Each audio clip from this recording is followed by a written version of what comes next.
سلامونه دوستانو، په دې هیله چې ټول به راته روغ او جوړ د 2023 کال نړیوال جام لپاره افغانستان خپل لباس سم جوړ کړي چې ډېر خوندور په زړه پورې ښایسته لباس دی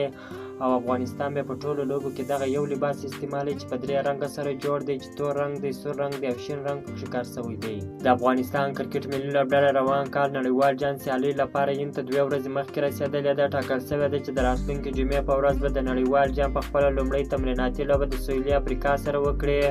او دویمه تمریناتي لوبه بیا د سریلانکا سره وکړي. د کرکټ نړیوال شورا ICC لخوا اعلان شوی مهالویش له مخه د نړیوال جام لوبې به د اکتوبر په 5مه نیټه د هند په احمدآباد لوبغالي کې پیل شي چې د افغانستان په ګډون به 10 لوبډلې ترمنځ به دغه سیالۍ د نومبر تر 19مې نیټې روانې وي. د دغه مهالویش له مخه به افغانستان خپله لومړۍ لوبه د اکتوبر پر 9مه نیټه د بنګلادیش سره وکړي. افغانستان کرکټ بورډ د ورځنیو راتلونکو نړیوال جام لپاره خپل نوملړ هم ټاکلی دی چې لږ تر لږه 3 چټک توپ اچوونکي هم غوره شوي دي.